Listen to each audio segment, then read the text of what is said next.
Hello दोस्तों, स्वागत है आप सभी का स्मार्ट बैंकर चैनल पर नए हो तो इसे सब्सक्राइब कीजिए। तो आज की वीडियो हम लोग बात करने वाले हैं कि आईबीपीएस क्लर्क को किस तरीके से क्रैक किया जाए। ठीक है, मैंने खुद ही एग्जाम क्रैक किया हुआ है। आप लोग किस तरीके से इसमें 80 प्लस मार्क्स लेकर आ सकते हो। मैं इसमें 85 प्लस मार्क्स लेकर के आया था विद 92 अटैम्प्ट्स। ठीक है, मेरा स्कोर कार्ड जो है वो कम्युनिटी टैब पे मैंने डाल रखा है, तो आप लोग देख सकते हो वहाँ पर जा करके। तो सारी की सारी मैं इसमें स्ट्रैटेजी बताऊँगा, कहाँ से पढ़ना है, कितना पढ़ना है, कैसा इसका पेपर आता है। ठीक है, तो वीडियो को पूरा एंड तक देखना। चलो स्टार्ट करते हैं। देखो, जैसा है कि इसका पेपर की अगर हम लोग बात करें, इसका पेपर काफ़ी ज़्यादा इजी आता है, मतलब बहुत ही ज़्यादा इजी आता है। मतलब इतना इजी नहीं जितना आरआरबी क्लर्क का पेपर है, बट उसी आप लोग समझ सकते हो कि उसी के बराबर का है लगभग, उससे एक लेवल ऊपर होगा। तो काफ़ी इजी पेपर इसका रहता है। अगर किसी ने तैयारी नहीं भी करी है, सिंपल ग्रेजुएट है, और वो अगर एग्ज़ाम देने जाए इसका आईपीएस क्लर्क का, तो आराम से वो 40-45 नंबर लेकर के आ सकता है। अब आप लोग तैयारी कर रहे हो, तैयारी करोगे अच्छी तरीके से, तो उम्मीद की जा सकती है ना कि 70 प्लस 80 प्लस आप लोग लाओ इसमें। ठीक है, तो ला सकते हो। ध्यान से सुनना, मैं जितनी भी बातें इसमें कहूँगा, ठीक है, और उसको फॉलो करना है बस। तो धीरे धीरे बात करते हैं। देखो, सबसे पहले मैं बता दूं कि प्रैक्टिस के सोर्स क्या होना चाहिए, कहाँ से आप लोग प्रैक्टिस करोगे। जो भी आप लोग का कोचिंग जहाँ से आप लोग ले रहे हो, स्टडी मटेरियल जो प्रोवाइड करते हैं, वहाँ से आप प्रैक्टिस कर सकते हो। मॉक टेस्ट से प्रैक्टिस करना बहुत ज़रूरी है, क्योंकि जितने भी मतलब कि बुक हैं वो सारे के सारे आउटडेटेड हैं। वहाँ से प्रैक्टिस करोगे तो कोई खास ज़्यादा फायदा नहीं होगा। ठीक है, दूसरा, एग्जाम लेवल की आपको तैयारी करनी है। मतलब ऐसा नहीं है कि आप आईबीपीएस क्लर्क देने जा रहे हो तो बहुत ज़्यादा टफ क्वेश्चन आपको लगाने हैं। नहीं भाई, पेपर इसका इजी आ रहा है तो आपको इजी वाले क्वेश्चन ही लगा के जाना है। इजी टू मॉडरेट क्वेश्चन आपको लगा के जाना है, जो कि एग्जाम में आपको देखने को मिलेगा। ठीक है, तो आप लोग गाइडली का पीडीएफ बंडल ले सकते हो।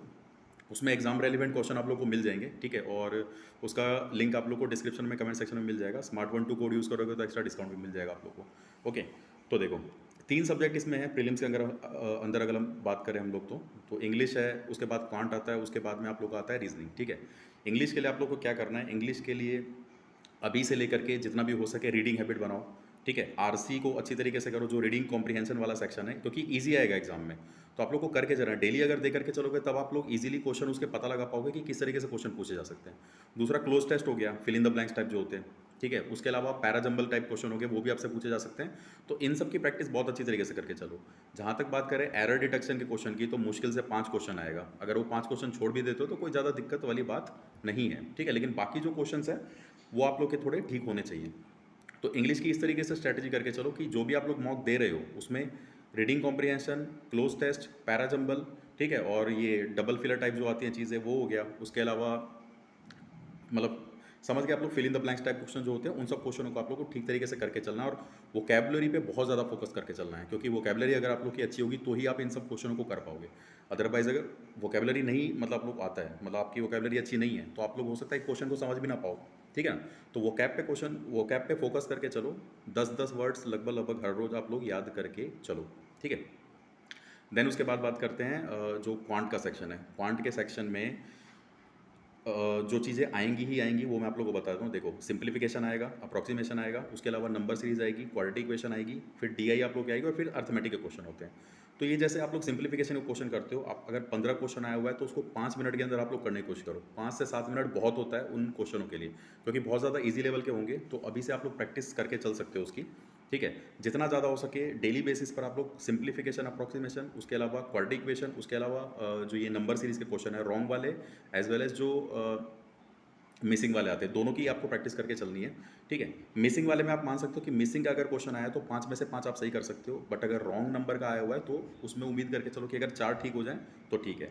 ज़्यादा जब आप पेपर दे रहे हो, मतलब जब आप मॉक टेस्ट लगा रहे हो या फिर पेपर दे रहे हो, किसी भी एक क्वेश्चन पे ज़्यादा टाइम नहीं बिताना है। मतलब अगर मान लो नंबर सीरीज का क्वेश्चन नहीं आ रहा है तो छोड़ दो उसको, आगे बढ़ो, दूसरे क्वेश्चन करने हैं आप लोग को पहले। ठीक है, बाद में उस पर आना। फिर डीआई की प्रैक्टिस बहुत अच्छी तरीके से करके चलनी है आप लोगों को। ठीक है, और अर्थमेटिक के मैक्सिमम टॉपिक कवर करो, कुछ एक टॉपिक आप लोग छोड़ सकते हो।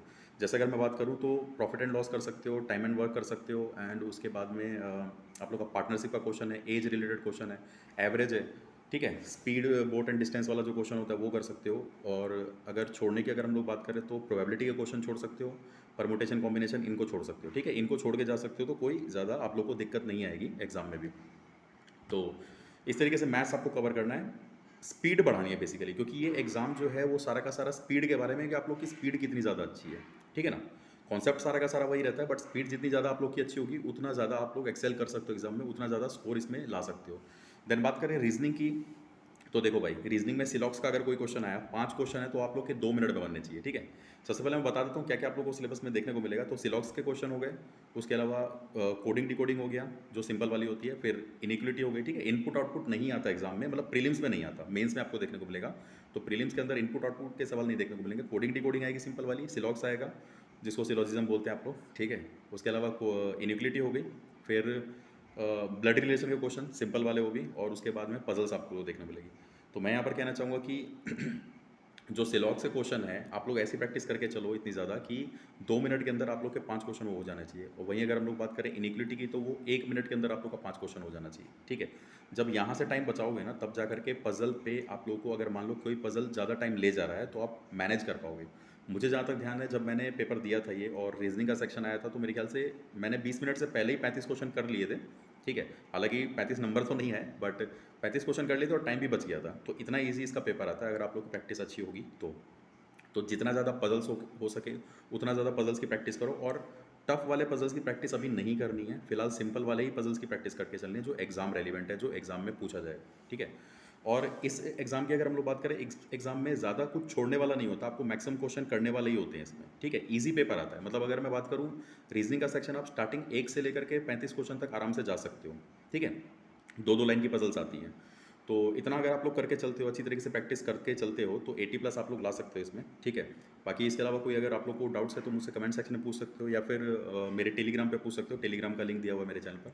बाकी अगर दोस्तों वीडियो अच्छा लगे तो उसे लाइक करके जाइएगा, और चैनल पर नए हो तो उसे सब्सक्राइब करके जाइएगा। और कोई भी इसके अलावा डाउट्स आप लोग के हैं तो मुझसे पूछ सकते हो कमेंट सेक्शन में या फिर टेलीग्राम पे, ज़रूर मैं उसका रिप्लाई करूँगा। बाकी जब इसका प्रीलिम्स हो जाएगा, फिर मेंस की स्ट्रैटेजी बनाएंगे कि मेंस किस तरीके से आप लोग को प्रिपेयर करना चाहिए। बाकी किसी भी सब्जेक्ट में अगर आप लोग को डाउट है कि इस सब्जेक्ट को किस तरीके से किया जाए, तो मुझे पूछ सकते हो आप लोग, ठीक है। बाकी पढ़ते रहिए, ऑल द बेस्ट। और बाकी दोस्तों मिलते हैं फिर नेक्स्ट वीडियो में, तब तक के लिए धन्यवाद।